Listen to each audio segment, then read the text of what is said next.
Hey guys, it's Will here. Today I'm going to do a little walk through time and explore the history of Prismata. So what you see in front of you right now is the first game of Prismata ever played. I remember I was sitting in a restaurant, Elliot and David I think were also there, but I took out these cards and we were getting our egg and cheese or something like that for breakfast, and then with our friend Malcolm we decided to try playing Prismata, and this was the very first game. I remember the setup very vividly in my mind. So yeah, at the beginning things were quite different. If you're familiar with the game now, you're probably looking at the screen and laughing. So the drones, they were called peasants. The basic workers were called peasants. The rules of the game, actually, surprisingly, are not that different than it is now. The rules of the game are pretty much very close to the way you know them now. We did go through a lot of other failed iterations where we completely facelifted, completely changed the rules of the game, but what we actually had in the very first game of Prismata actually ended up being not that far from the final thing, because what we realized throughout the iteration was that the original rules were actually pretty good. Alright, so let me quickly walk through the units you see here. So at the beginning, we didn't have this notion of engineers.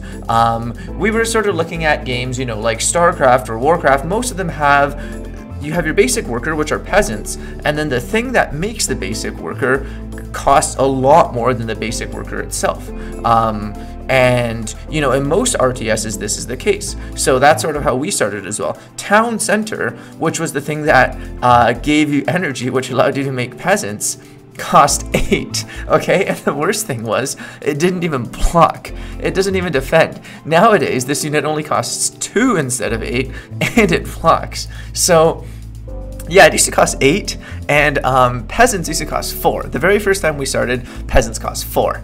And the idea was the first guy started with 8 peasants. The second guy started out with 9 peasants. The issue is you could only actually buy 1 peasant a turn. So the first guy could buy a peasant. Oh, and this was big too. At the very start of Prismata, storing was not a thing. So okay, so I was too lazy to change the client so that you actually can't store. I'm just gonna not work with my peasants to pretend that you can't store. But yeah, storing was not a thing at the very beginning. So that's it. That's the biggest rules change from the way you know the game today, is we didn't have storing. So on the first guy's first turn, he didn't have that many options. Usually the standard opening for the first player was to actually get a second town center, so that essentially buy an engineer for 8, so that in the future you could build two peasants a turn. You could also build a barracks and go for a rush. You could also build a peasant.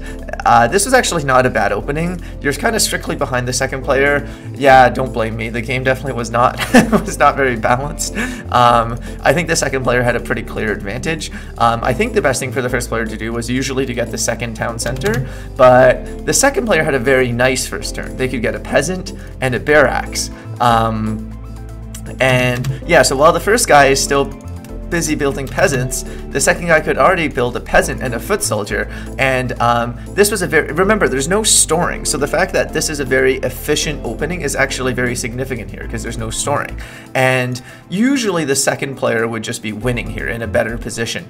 We found that out pretty quickly. I think, yeah, it's very hard for the first player to defend, because once again, these crappy town centers, they don't even block. So the moment they get a foot soldier, they can start eating away at your peasants. So, you know, I'm building peasants, but he's going to start killing one every turn. So, yeah, this was the first iteration. I mean, it wasn't this simple, so I think the best way for the first player to play was usually to actually open with a barracks himself, and this would lead to a somewhat interesting, or I mean, I'm sure with today's technology we can solve it pretty easily, but I think what we quickly figured out was the game always had to go something like this. I think the second player had a slight advantage just because their opening was more natural, but the first player did have a lot of initiative here on the foot soldiers, and there were decisions on when not to attack with your foot soldiers. And basically what we learned after the very first game of Prismata was this was actually interesting.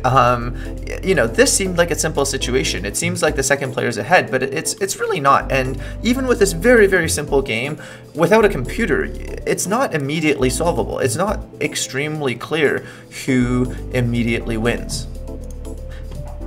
So we're still at the restaurant. We've been finished our food for a while, but we just stayed to keep playing this game. And Elliot sits down against our friend Eli.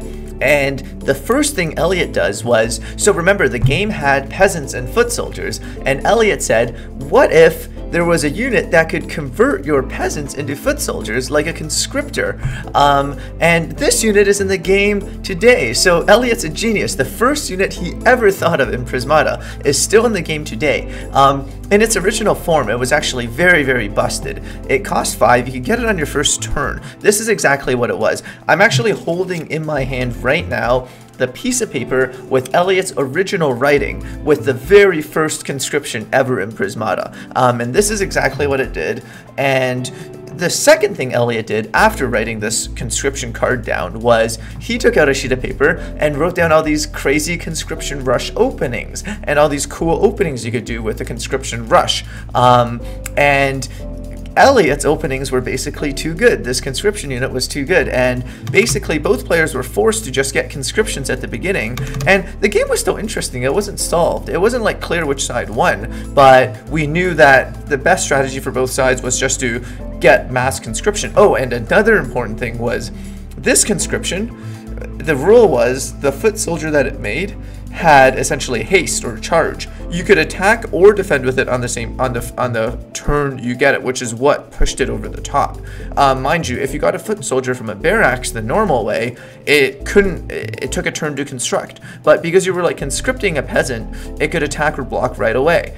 And yeah, basically we realized this was kind of degenerate and it was too strong, and we were like, okay, what if we had like a wall, something to help defend against this rush? So the next unit to enter Prismata was wall, and the very first wall was, it cost 7. It had 4 health, and it didn't have prompt. So we played a game or two, so Elliot and Eli played a game or two with this quickly, and we very quickly realized, you know, this does not work. The conscription rush is still too good. And this is where the idea of prompt was born. We decided that walls, it needed to be prompt. So the second wall we tried was, it had prompt. It had 4 health and it had prompt, and it cost 7 to build. It didn't require a barracks. And now this wall was kind of too good. So this unit on its own completely shut down Elliot's piece of paper containing all those conscription rushes. None of them could get through this wall. The wall basically gave you too much flexibility. You could get it whenever your opponent got a conscription, and the conscription was essentially rendered useless. And we realized the good strategy with this wall was actually to get a lot of peasants, and maybe building that second town center for 8 was a good idea after all. So Elliot, I remember, spent a lot of time on this. He's such a hard worker, and him and Eli, they just sat down, and I think he agonized for so long about this, but eventually we settled on a wall similar to what you see today. More on this later, but the wall we settled on is, it does require a barracks to build, and it costs 7. So it essentially costs 7 and a blue, and it has 4 health and it has prompt. Alright, so this is the next iteration of the game. Let me give you a rough timeline here. So the very first day in the restaurant, I think it happened around July 2010. I think most of the developments between Elliot and Eli happened around August 2010. And then this, what you see here, this all happened in September, October 2010. So I was in Boston, the rest of the team was still in Waterloo, and we actually played these games over instant messenger. We typed our moves to each other, and we kept track of our own game states on our sheet of paper, and it was addictive as hell. I know the guys in Waterloo would sometimes also play on the blackboard after classes, and it would be epic because you can erase stuff, and it was crazy. We'd have these blackboards filled with like H and P representing house and peasant. Alright, so what's different here? So the big innovation here that sort of dawned on us over the last couple of months was, speaking from the perspective of October 2010, was, you know, we had this problem where the second guy had to start with 1 more peasant to make up for going second, but if you could only build 1 peasant a turn, the first player is sort of always playing catch-up in peasants. This seems like a simple idea now, but it took us a while to come up with this. What if you could build 2 peasants a turn?